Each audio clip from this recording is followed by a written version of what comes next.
What's happening, doctor? What's happening? 10 minutes. Ki ho gaya? Life is good. Life is good. Life is some sense of normality now. We'll touch upon it later, but the wedding is done. The last sibling is married. Both sides, all siblings are married. Yes. See? Winning. That's it. Winning. No more kharcha. Mum, dad, congratulations. You made it. Until the next big one, our kids. So that'll be the next big one now. So many years. Imagine how different the weddings are going to be for our kids, you know. Yeah, I hope they're not even going to be remotely the same. Or they might be even bigger. I hope they're abroad. I'm quite looking forward to that kind of vibe. I like that, yeah. Yeah, small wedding vibes. So so that is done. I had a very productive day post-wedding after having one day of like pure rest. I got back into getting on my productivity hype. And I'd made a list of things to do post-wedding. So I was really looking forward to attacking that. And in that list, there was some self-personal care maintenance type things. So that list included dental check, teeth cleaning by a hygienist, teeth whitening, eye check. So those are my 4 kind of things I had to get in there. You live an enthralling life, Karan, I gotta say. Absolutely. Well, maintenance is very important, personal maintenance is important. Like you and you cleaning your, what do you call it, washing machine was enthralling, right? And there's a routine. That's a once a year thing. Yeah, that's what I'm saying. So dental check is once every 2 years, exactly. So I get that. But again, batching, right? Stacking, gotta get it all done. Stacking. There you go. These things can be done. So everything's booked in. Unfortunately, not on the same day due to scheduling on their part. I would have loved it to be on one day, super batching. Yes. But teeth whitening is going to be at home, so that's a home procedure, so I like that. The is that doable? The dentist, doable. Absolutely. Got a recommendation from Shindy's boss's wife. So I've gone with that person, local to Birmingham. The dentist, the dentist I use, actually called The Dentist, is down the road from me. You know where the petrol station is? Yeah. As you pick up the motorway, it's right there. So that's really close. Hygienist is there, really close. And then my cousin, she's Optom, 10-15 minutes away. So she booked me in for a eye check. So, have you ever been for an eye check? Karan, I used to work at an Opticians. I know. It's not the same thing being on the other side. Have you been for an eye check? Yeah, of course I have. You have? Okay, I've never been for one. This is my first ever eye check. It was very fun. Did you have your pre-test? Yes. I didn't know that was the thing. I walked in and my cousin was there. Should we do a pre-test run through here, Karan? Test my knowledge. I'm traumatized, man, by the pre-test. There was no. Did she puff air in your eyes? You just climaxed the whole story, man. All in one. That was the part of the story, man. Like the OCT, the machine they use, hospital grade, to basically CT of your eye, was fine, right? Put your eye on the thing. One at a time, follow the green light. I was like, this is easy. Move over to the other machines, we're going to measure you find your blind spot, don't you? Yeah. So then it's right, we're going to measure your pressures on this one. I was like, yeah, okay, I know about that kind of stuff, glaucoma, blah, blah, blah, screening. And she's like, yeah, if you could just open your eye a bit more. And I was like, really trying to open my eye. And then bang. And I was like, yo. I said to the woman, I was like, what just came out of the machine? I was like, I thought this claw had come out. I was trying to take my eye out or something. I was like, yo, I'm not comfortable with this. There was an old lady sitting here and she must have been thinking, what has happened to this guy? Keeps trying to fit. And then because I knew it was going to come and there's no warning, I kept getting really apprehensive. I think I started closing my eye. And she was like, yeah, you need to open your eye. And then I think I started leaning back. She's like, all right, just take a minute and put your chin back in. And I was just like, oh, my God, this is just, that is not a nice sensation at all, man. And there was no warning. Oh, God. It's a game to us because as we're doing it, I remember years ago, right? Maybe it's changed, but being on the operating side of it, it's like a game where you have to sit there and you have a square you have to work within and you have a dot and you have to get the 2 dots to align. And if you get it to align perfectly, it hits it.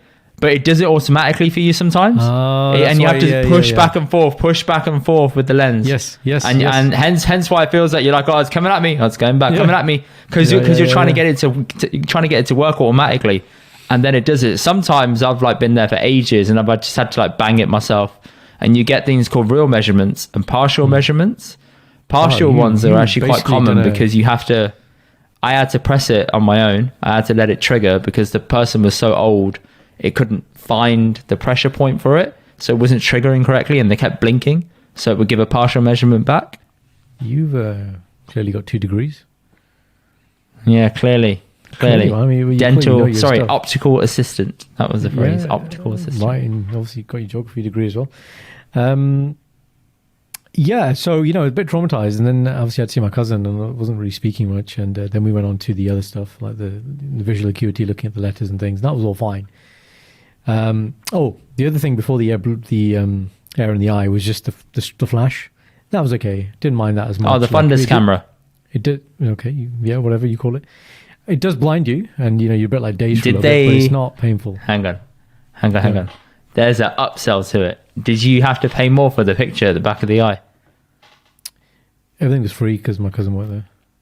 Okay, so normally the picture at the back of the eye is an extra like 10-15 quid, yeah? That's it, £10, yeah. It came up in the booking. And I was told by my sister I have to upsell it. I had like a target to hit, yeah?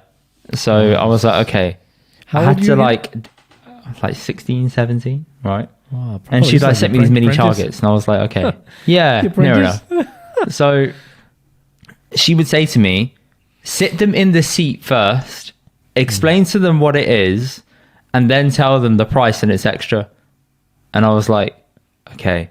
And then one time I didn't do it and they were like, I'm not interested. But when you sit them down, you show them the equipment, you tell them what it's about, they're like, oh, go on then. Like it's £10. Obviously it's different now because everyone's thinking about better and, expense. But back then it was like, yeah, if you're in an affluent place, people don't care. They're like, yeah, cool, do it. So then Indy gets brave. It's like, yeah, 50 quid, mate. 50 quid. Come on. You know you want it. 100 mate, I wish. Give me 5 of them. 5 of them. Yeah. 5 of them. I'll sell you. I'll print off the image and give it to you. Yeah. I'll do a price 5 for 4. 5 for 4. Family discount. It. Mate, it sounds like you're selling donuts. 5 for 4, mate. 5 for 4. And with the picture as well, I remember I did it on an Indian person verse. I might have told this before.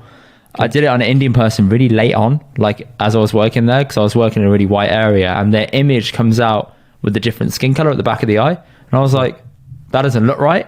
And I didn't realize that the color of the back of the eye inside of your skin is different compared to white people. So I took it and I was like, why is the picture a different color? She said, oh, it's because we're brown. I was like, oh, I never thought of that. There you go. Didn't know that as well. Learned something new. You weren't to know. But all very smooth, everything was booked in. So apart from that air in the eye, which I was like, I'm never bloody having that done again. You have to. There's other ways to work out pressures, mate. There's not. Yeah. Medical advancements, man. Yeah. And so yeah, my right eye was completely fine. My left eye has a small stigmatism, which I probably had from birth. Does not affect my visual acuity. Basically, it's just the shape of the eyes a little bit. Odd. It's minus 0.25, something like that. That's standard. They have to pick like one or the other. So yeah, that's what you said. Yeah. There's like set intervals, aren't there? And so it's good. So yeah, that was a positive experience. Booked in for the next 2 years, and now I've started the kind of health maintenance screening kind of thing. So yeah, it's nice to go from very busy to just. No, I like it. I like being on top of maintenance, whether it's car maintenance, house maintenance, personal maintenance. Maintenance makes me very happy. Maintenance makes me feel like things are in check and in order. Mate, you are so ready to be a dad. Honestly, that's the most dad-like thing I've ever heard. What, maintenance? Yeah. Okay. Oh, you don't mean it in the context of kids. You just mean like dads in general like that. As in dads in general, yeah. I'm not on about like the kid side of things. I'm like, but that's what dads live for. They're like, oh, maintenance. Yeah, maintenance on the car. Let me take it and get it MOT. Like, yeah, me, I'm like, oh, fuck's sake, I've got to MOT it. Oh God, think of all this. There's 2 components here. I like the idea of the maintenance being organized and arranged, not per se doing it. Obviously, personal maintenance you do yourself, can't outsource that. Oh, so you like the build up? No, yeah, it's not Christmas, mate.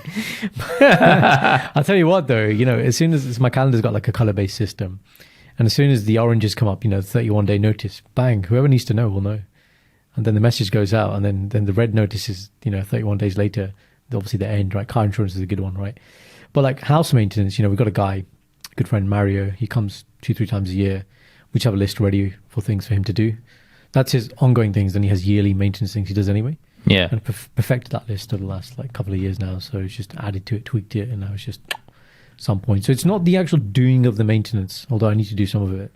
It's more that it gets done and things run smoothly. I was reading this Zen book recently, and it was talking about how a lot of happy people are happier because they've formed a greater appreciation for the things they have. So it's not attachment. Yes. He's differentiating between attachment and appreciation. Attachment we know is bad. Nothing will go with us when we die. It's not the attachment to the item, but the appreciation to take care of it actually brings you a lot of joy.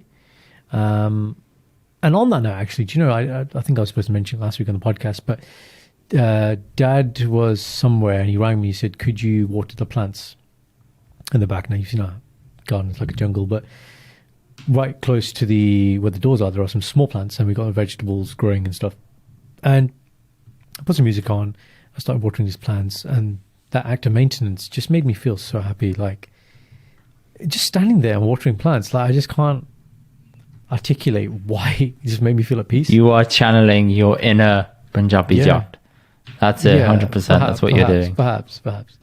It's just really, really good feeling. And, then I started doing it for a while, and I started seeing progress. That obviously made me happy as well. You're seeing things grow and be healthy. Yeah. So, guys, if you're feeling a bit kind of rushed off your feet, just go and water a plant, man. Like, that's a really go and water a plant, not with your peshab, but actually. I did not say that. I don't know why your mind would go there, but get some water, even though there's a hose pipe ban. Yes, this is before the hose pipe ban. Yeah, that's a good point. Yeah, I forgot about that. The drought. Trying to save you here, mate. So now peeing on the plants isn't such a bad thing. Okay. Is it? Yeah, exactly. Exactly. There you go. See.